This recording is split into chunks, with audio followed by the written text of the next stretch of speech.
I've always felt that the real acid test for any guitar is to play chords along the neck with a clean sound. And I guess the reasoning behind that is if you start with clean, you can always add distortion and sustain and flangers and echo and all that stuff, but it's always the clean sound that really tells the story.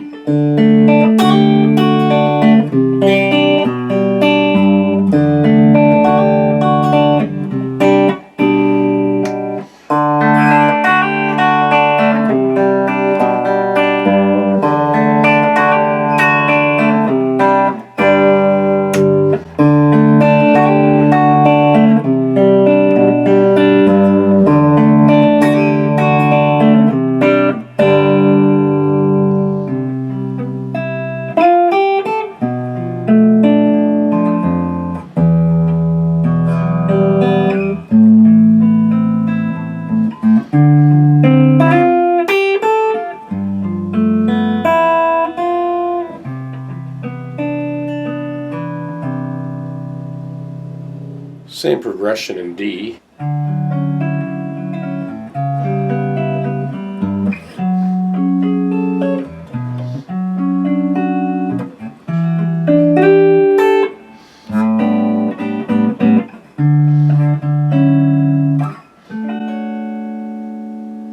Okay, so here's a progression.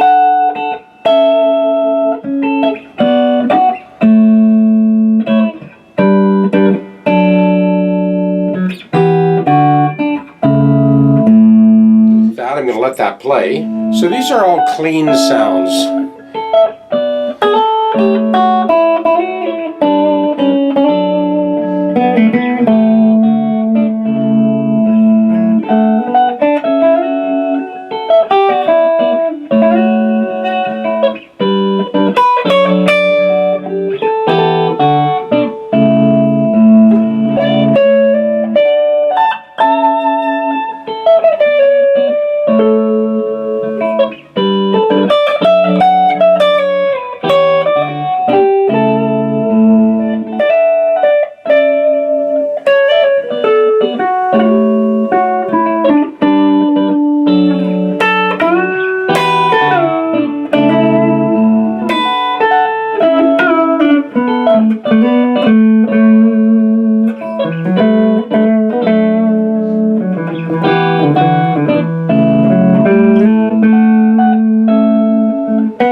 It's always the clean sound, of course, that tells a story. And the whole thing about regulating the instrument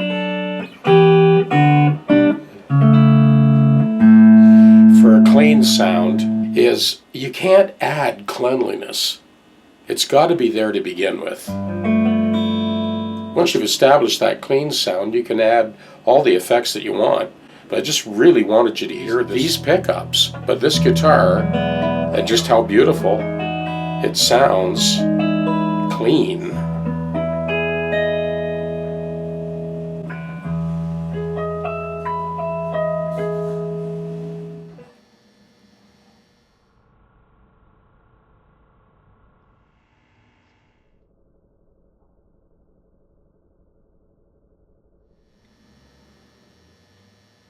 So these are the white pickup rings that were sent with these custom wound whiz pickups, which actually sound amazing. New to me, but amazing sounding pickups. These are the original pickup rings. They're kind of a cream color. They match the binding better, but they don't match the bobbin as well.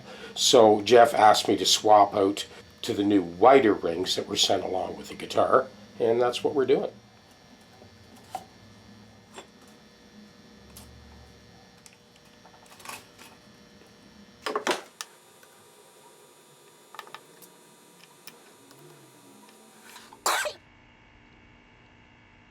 So we will need to cut a radius. That's one of the many reasons I have that radius disc sander.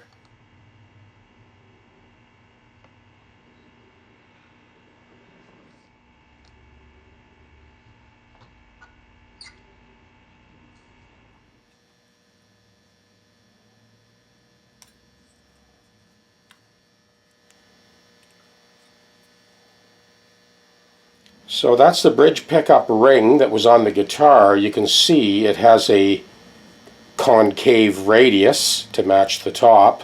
I'm just about to cut that radius on the edge of the radius disc sander, the conversion kit for the drill press, and I'll be right back. And that's what we got now. So.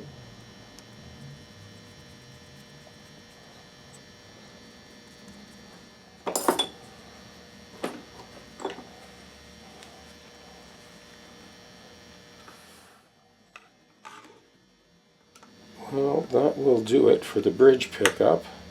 This would, I was hoping the neck pickup, I thought it'd be flexible enough just to bend, but no. I have to cut a radius in it for it to fit properly. Over to the radius disc sander, I'll be right back.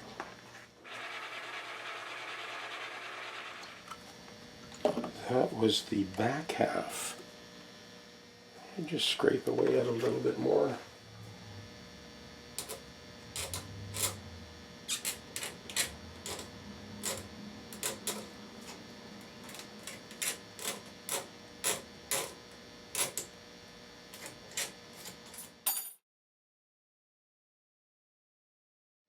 Okay, that's much better.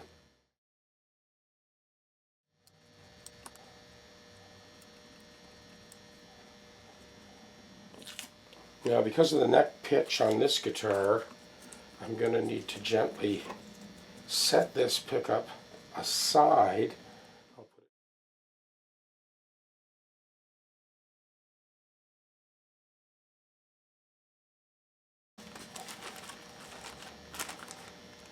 I didn't have enough wire to kind of pull through to really set that aside, but we'll work with what we've got.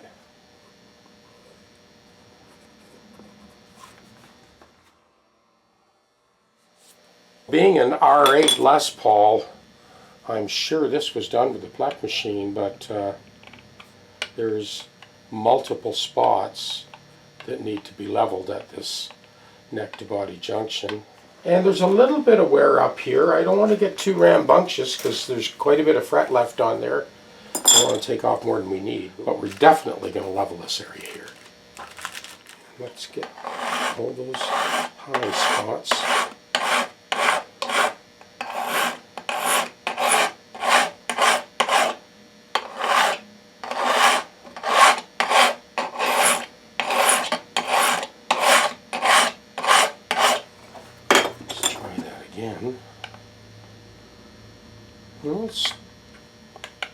Oh, that's still a little high.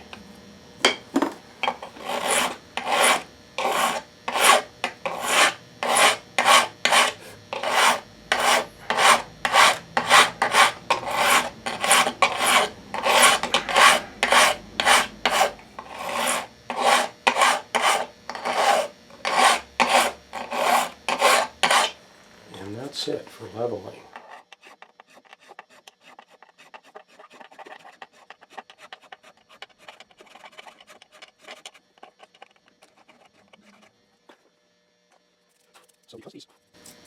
This is not pearl, this is plastic. Very soft, very easy to scratch.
Once again, our proverbial tuning check.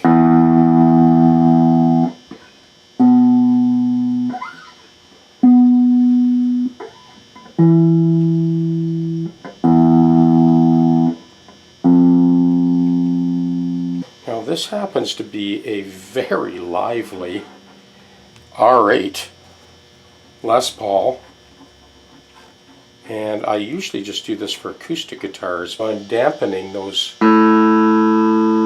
remaining 5 strings.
Well, here's the wrap up.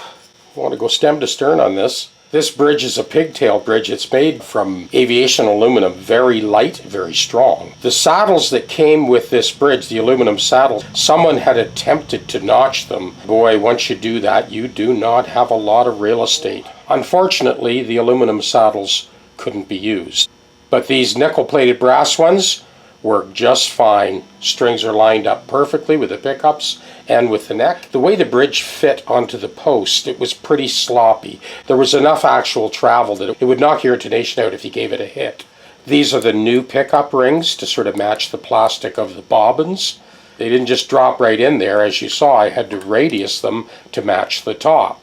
Same thing with the neck pickup. So first of all, we removed those covers, and what you saw me using there was a feeler gauge. For anyone that's following my channel, you know there's multiple things that I use the various thicknesses of feeler gauges for. This was one of them. So I heated up that solder, slipped in the feeler gauge on both sides on the back of the pickup, and gently eased out that original cover. There are so many boutique pickup makers now, it's hard to keep track of them all. So these pickups are made by Whiz Guitar Pickups. This is a new one to me. Anyway, they are fantastic pickups. No, I'm not affiliated. In my opinion, I think they're far superior to the burst buckers. They're super clean, lots of punch, perfectly balanced. So the next thing to cover, all of the correction at the top end of the fingerboard you saw earlier in the video. The guitar plays silky, silky smooth. And what can I say, it's an R8. Fantastic sounding guitar. I was surprised when Jeff said that the fingerboard had been removed. Don't know what the story is behind that. There are some telltale signs I can see in the outside radius on this last little bit of trim of the fingerboard that it looks like that might have been removed and then replaced again, or replaced with a new piece. Now the other giveaway that maybe this was heated and removed is this dot and this dot are missing. Just a speck of super glue in there. Push the rod into place, give it a little twist, and then carefully cut it off with a razor knife, and then hand sand it flush with like 600 grit. Well, here is the addendum to those missing black dots. I filled them in, leveled them off with 800 grit and some steel wool, and then patted some French polish. This was the last little finishing touch. Just did a quick little touch up with some French polish, and this guitar is ready to pack up and ship home to Jeff. And last but not least, we have our compensated nut. Now these strings are the D'Addario NYXL balanced tension. So it is 10 to 46, but the gauges are slightly different. You got a 10 first string, a 13.5 second string, 17 third, which is normal, and then a 25 instead of a 26, and a 34 instead of a 36. And the sixth string is 46. And that pretty well wraps it up for this guy.